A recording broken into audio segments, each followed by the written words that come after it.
The rain fell on the port town of Meridia with a relentless, dreary persistence, turning the unpaved streets into rivers of churned mud and refuse. Kaelen pulled his woolen cloak tighter, the dampness seeping through to his tunic as he navigated the crowded thoroughfares. He was a man built for quiet solitude, not for this cacophony of hawking merchants, braying livestock, and the press of too many bodies. His hands, usually stained with clay from his wheel, felt clumsy and exposed without a lump of cool, wet earth to shape. He had come for supplies, for new glazes and a specific type of hardwood for his kiln. But the market offered distractions at every turn. His eyes, a calm and steady shade of hazel, scanned the stalls without real interest until they fell upon a spectacle that made him pause. In a small, miserable pen near the livestock auction, a man stood on a crude block. He was ancient, his back bent like a weathered tree, draped in robes that might have been fine once,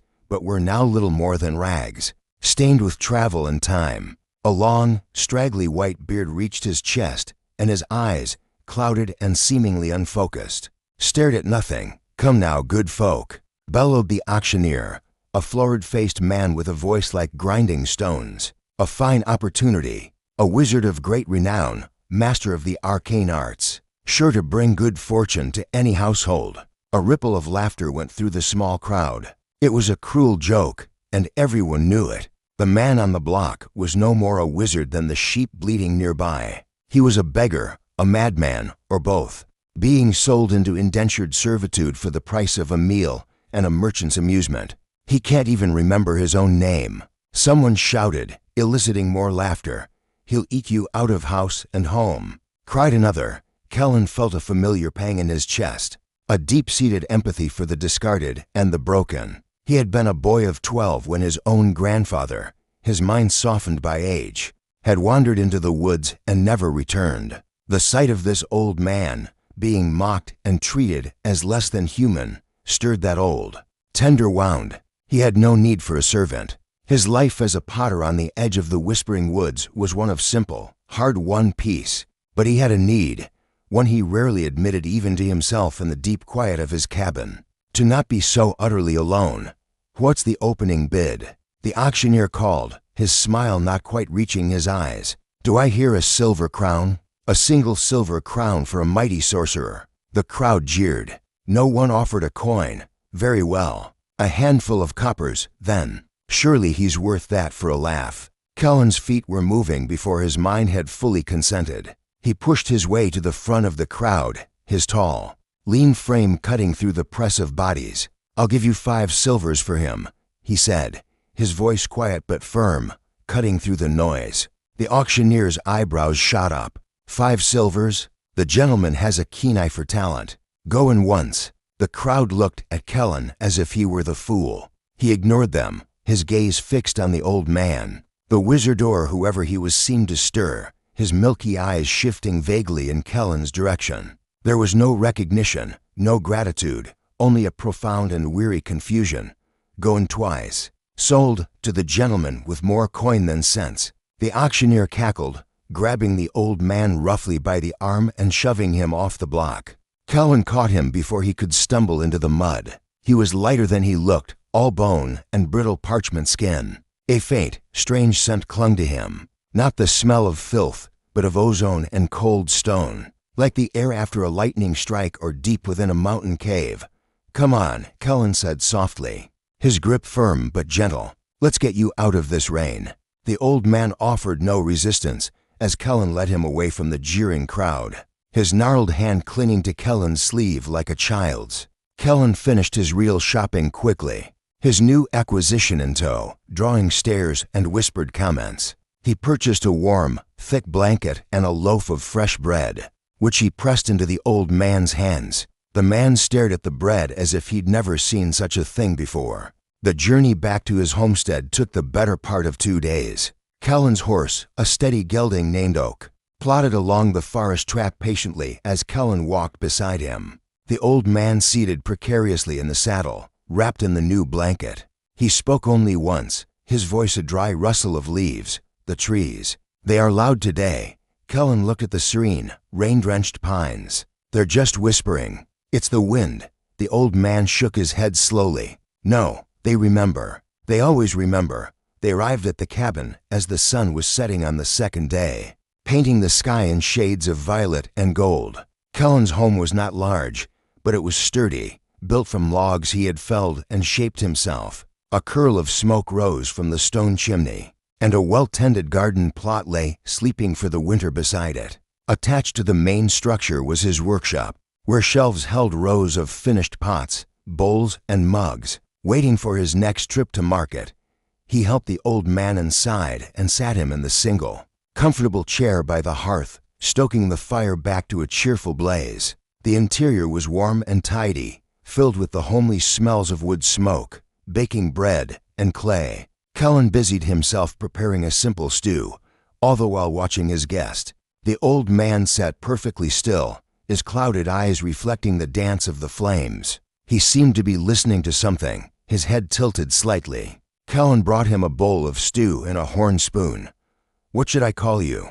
Kaelen asked, pulling up a stool to sit near him. "The man at the market said you were a wizard. Is that true?" The old man's brow furrowed in concentration. He slowly lifted a trembling hand and pointed a bony finger at the fire. The flames dipped and swayed, not from a draft, but as if in response to his gesture. For a moment, they burned not orange, but a soft, shimmering silver. Then the effect was gone, and the fire was just a fire again. Kaelen blinked, wondering if the play of light had tricked his eyes. "Oren," the old man whispered, his voice a little stronger now. "My name is Oren." Kaelen smiled, a genuine, warm smile that softened the quiet loneliness of his face. "Well, Oren, you are welcome in my home. It's not much, but it's dry and warm, and there's always a full pot on the hearth. You can stay as long as you have a need to." Oren looked at him then, and for the first time, his gaze seemed to truly focus on Kaelen's face. The cloudiness in his eyes didn't clear, but it seemed to deepen, becoming not a barrier, but a pool of ancient, bottomless thought. He gave a slow, deliberate nod. "The silence here," Oren said, his rustling voice barely audible over the crackling fire. "It is a kinder silence," and in that moment, Kaelen felt the strange, foolish purchase might not have been a mistake after all. He had bought a jester's bargain, a companion for his solitude, and somehow, in the quiet acknowledgement of this broken old man, the large, empty spaces of his cabin felt a little less vast. The days settled into a new and gentle rhythm. Oren, for his part, was a quiet guest. He spent most of his hours seated in the chair by the hearth, his gnarled hands resting on his knees, his gaze turned inward or fixed upon the flames. At first, Kaelen expected nothing from him, his act of charity its own reward. But slowly, small and strange things began to happen. One afternoon, Kaelen was struggling with a large, stubborn lump of clay on his wheel. It was a recalcitrant batch, gritty and unwilling to center, threatening to collapse into a useless mound. He sat back, wiping a sweaty forearm across his brow, frustration etching his features. Oren, who had been watching from his customary spot in the doorway of the workshop, shuffled forward. He did not speak, but merely stood beside the wheel, his milky eyes on the spinning clay. He hummed a low, resonant note that seemed to vibrate in the very air. Kaelen felt a strange calm settle over him, his own irritation melting away. And then the clay shifted. It seemed to soften, to become more pliable, the tiny imperfections smoothing out as if by an unseen hand. It centered itself perfectly, a obedient, symmetrical cone waiting for his touch. Kaelen stared, then at Oren. "Did you?" Oren simply blinked, his expression one of benign vacancy. "The earth remembers the wheel," he murmured, and shuffled back to his chair. Another time, Kaelen had gathered a basket of wild berries, a mix of sweet and painfully tart. He was about to sweeten them for preserving when Oren, passing by the table, trailed his fingers over the basket. That evening, when Kaelen tasted them, every single berry was perfectly honey-sweet. He could find no explanation. These small miracles were never acknowledged. Oren would simply state an obscure fact: fire burns, cleanest when it is listened to, or water seeks the quietest path, and Kaelen would find his hearth needing less wood or his roof miraculously not leaking during the next storm. In return for these unspoken gifts, Kaelen offered stories. During the long evenings, as he mended a net or carved a spoon, he would talk. He spoke of his childhood, of a mother who sang old fishing shanties and a father who could predict the weather. By the ache in his bones, he spoke of the loneliness that had driven him here, to the edge of the map, after they were gone. He spoke of the simple joy of pulling a perfect pot from the kiln, a shape born from nothing but his own two hands. It's like giving the earth a new voice. He said one night, gesturing with a finished cup, "The clay is silent, then it speaks." Oren listened. He rarely responded directly, but Kaelen began to notice the subtle shifts in the old man's demeanor. The perpetual tension in his shoulders eased. His hands stopped their constant trembling. Sometimes when Kaelen spoke of something particularly poignant, a fleeting, unguarded emotion would cross Oren's face, a flicker of understanding, a shadow of shared sorrow. One evening, Kaelen was describing a recurring dream he had, of a great, winged shadow passing over a moonlit lake. It was not a nightmare, but a dream filled with a profound and aching loneliness. As he finished, Oren, who had been staring into the fire, spoke without turning. "The heart knows its own emptiness," he said, his voice less of a rustle and more of a whisper now. "Even when the mind does not. You are not as alone as you believe. Keeper of Echoes." The name struck Kaelen deeply. Keeper of Echoes. It was what he was, wasn't it? Preserving the memories of his family in this quiet place. Shaping echoes of beauty from formless clay. No one had ever seen him so clearly. He looked at the frail, ancient man and felt a surge of affection so strong it tightened his throat. This was no longer just an act of charity. A friendship, quiet and deep as the forest roots, had taken hold between them, warming the cabin more effectively than any fire. The first sign of trouble was the birds. The usual morning chorus from the eaves of the forest was absent, replaced by an uneasy silence. Kaelen noticed it as he stepped outside to split wood, his breath misting in the chill air. Oren stood on the porch, his head lifted, not as a confused old man might, but with the sharp, alert posture of a stag sensing a predator. "Something is wrong," Kaelen said, his hand tightening on the axe handle. "A shadow falls where light once walked," Oren replied, his eyes fixed on the distant peaks of the Dragon's Tooth Mountains. "It tastes of iron and greed." Later that day, the riders came. There were 3 of them, clad in the dull, functional mail of the Blackwood barony. They rode into Kaelen's clearing without ceremony, their horses' hooves churning the tender shoots of his garden. The leader was a hulking man with a face like a hatchet and a faded scar, running from his temple to his chin. Kaelen knew him by reputation, Boren, the Baron's tax collector, a man who enjoyed his work. "You, Potter." Boren barked, not bothering to dismount. "The Baron has levied a defense tax. The Dragon of the Tooth has been active. Your share is 20 silver crowns." Kaelen felt the blood drain from his face. 20 crowns was more than he made in a year. "I have no such sum," he said, his voice steady despite the cold knot in his stomach. "The Baron knows I am a simple craftsman. I have nothing of value to your kind." "Everyone has something," Boren sneered, his eyes scanning the homestead. They fell upon Oren, who had emerged from the cabin and now stood silently on the porch, a seemingly harmless, frail figure, or someone. Perhaps the old man would be of use in the Baron's mines. "We'll take him in lieu of 10 crowns. A cold fury ignited in Kaelen's chest. He stepped forward, placing himself squarely between the riders and his porch. "You will not. He is under my protection. You have no claim here. Leave." Boren laughed, a harsh, ugly sound. "You have no protection out here, fool. No laws but the Baron's." He gestured to his 2 companions. "Take the old man," as the 2 men dismounted and strode toward the porch.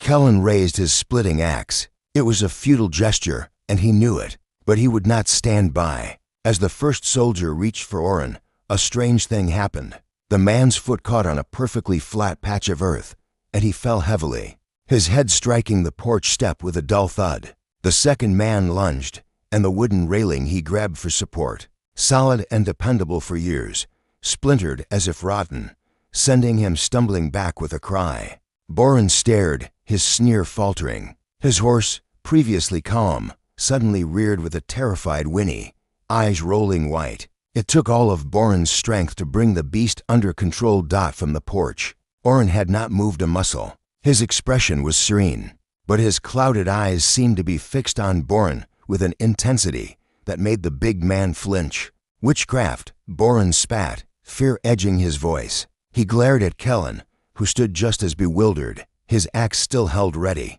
This isn't over, Potter. The Baron will hear of this. When the dragon burns your home to cinders, don't come crying to us. He wrenched his horse's head around and spurred it hard, his unconscious companion left in the dirt. The other soldier scrambled onto his own mount and fled after him.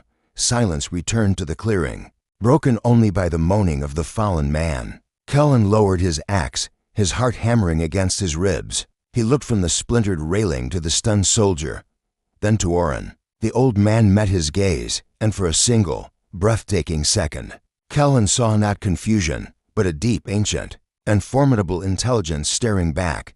The smallest stone can shift the largest mountain, Oren said softly, before turning and going back inside. The threat did not fade with the dust from the rider's departure. It thickened. Over the next week, a pall of smoke began to hang over the Dragon's Tooth Mountains. By day, it was a dark smear against the sky. By night, the peaks were lit with a faint, ominous glow. The air itself grew heavy, tasting of ash and something metallic, like old blood. The forest creatures had fled, leaving a void of sound that was more terrifying than any noise. Oren grew quieter still, his movements slower, as if bearing a great weight. He would stand for hours at the edge of the clearing, looking toward the mountains, his posture one of profound sorrow.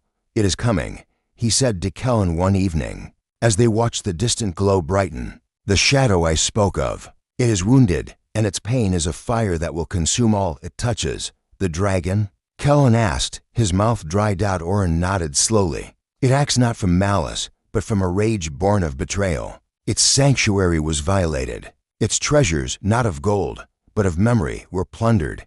He turned his ancient eyes to Kaelen. "It comes here because this is a place of quiet truths. It seeks an echo of what it lost." Kaelen did not understand, but a cold dread settled in his gut. He spent the next day preparing for a siege he knew was futile. He reinforced the shutters, filled every available container with water from the well, and kept his axe and a hunting bow close at hand. The attack came just after midnight. A sound like 1,000 thunderstorms ripped the sky apart. The cabin shook, and dust rained from the rafters. Through the shuttered window, Kaelen saw the world outside turn a hellish orange. A wave of heat slammed into the cabin, so intense it blistered the paint on the door.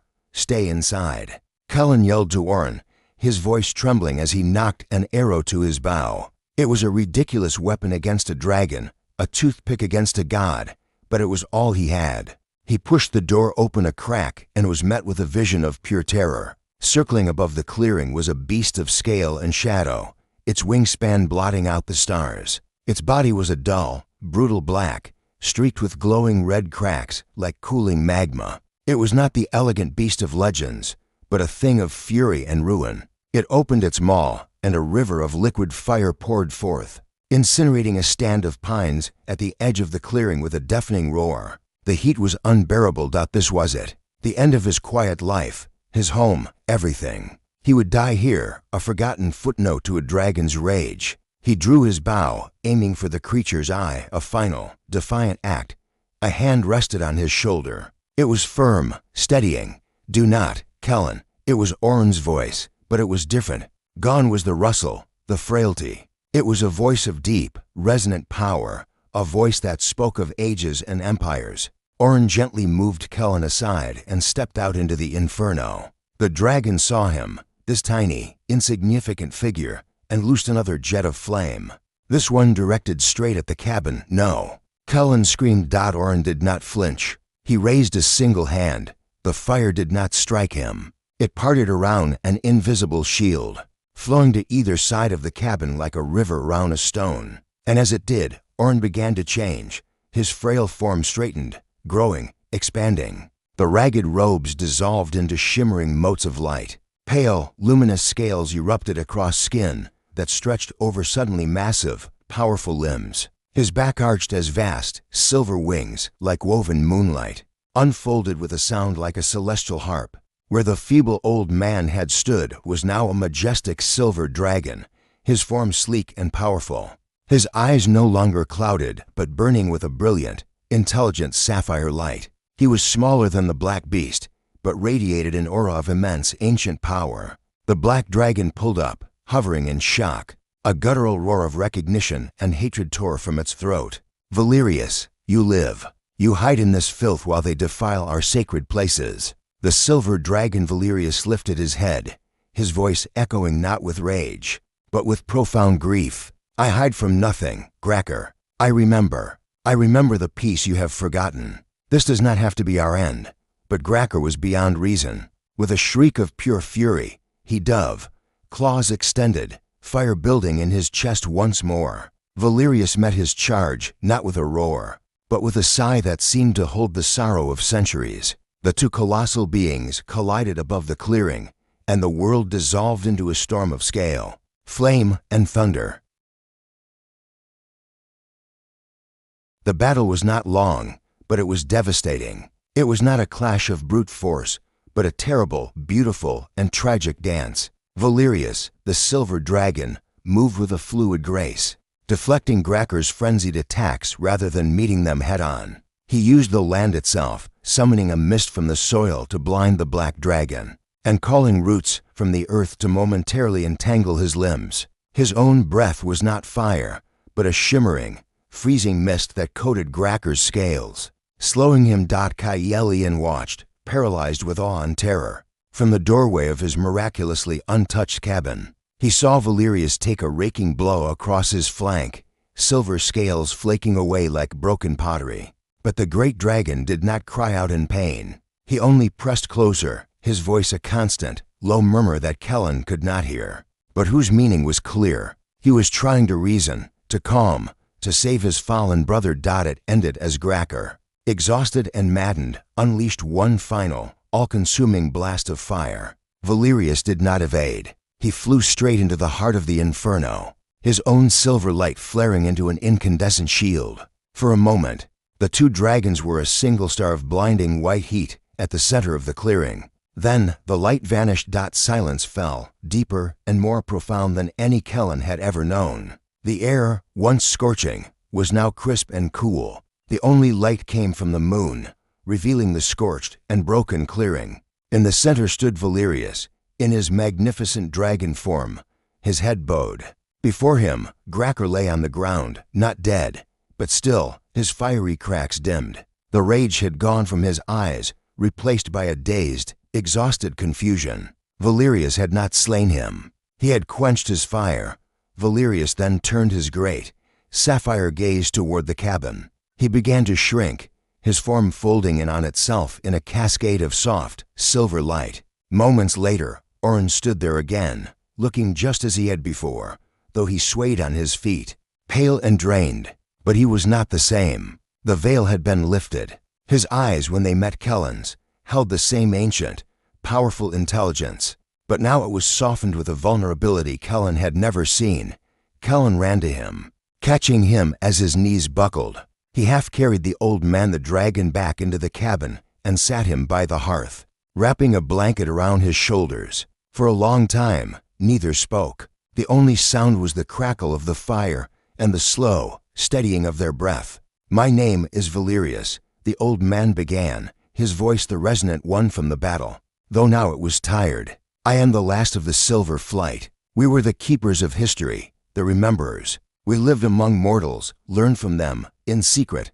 Gracker, he was a friend, but his clan was destroyed by men seeking treasure. The betrayal broke him. He believes all your kind are a blight. And you?" Kaelen asked, his voice a whisper. "What do you believe?" Valerius looked into the fire, then at Kaelen. "I believed I was the last rememberer of a dying world. I took this form to walk among you one last time, to find a quiet place to fade away. I expected to find greed and fear. I did not expect to find a potter who would buy a broken old man out of simple kindness. I did not expect to find a man who would stand against armed riders for a stranger. I did not expect you." He reached out, his gnarled hand covering Kaelen's. The touch was no longer brittle, but warm and solid, thrumming with a latent, incredible strength. You showed me echoes of a world I thought was lost, compassion, loyalty, a quiet heart. You did not see a useless old man, Kaelen. You saw a person, and in doing so, you reminded me who I am. Kaelen looked at their joined hands, then into the eyes of the ancient being before him. The fear was gone, replaced by a feeling so vast he had no name for it. It was wonder, it was understanding, and it was something else. Something that had been growing since the first day Oren had sat by his fire. You are not alone, Valerius, Kaelen said, his voice firm, and you do not have to fade. This is your home. It has been since the moment you stepped inside. A true, unburdened smile touched Valerius's lips for the first time, transforming his ancient face. It was a smile of immense relief and dawning joy. Then let me stay, Valerius said, not as a wizard or a dragon in hiding, but as myself. With you outside, the first birds began to tentatively sing, greeting the dawn. The shadow had passed. In the warm, quiet cabin, to solitary souls, one mortal, one eternal, had found not just shelter, but a reason to no longer be solitary. The keeper of echoes had, at last, found a voice to answer his own.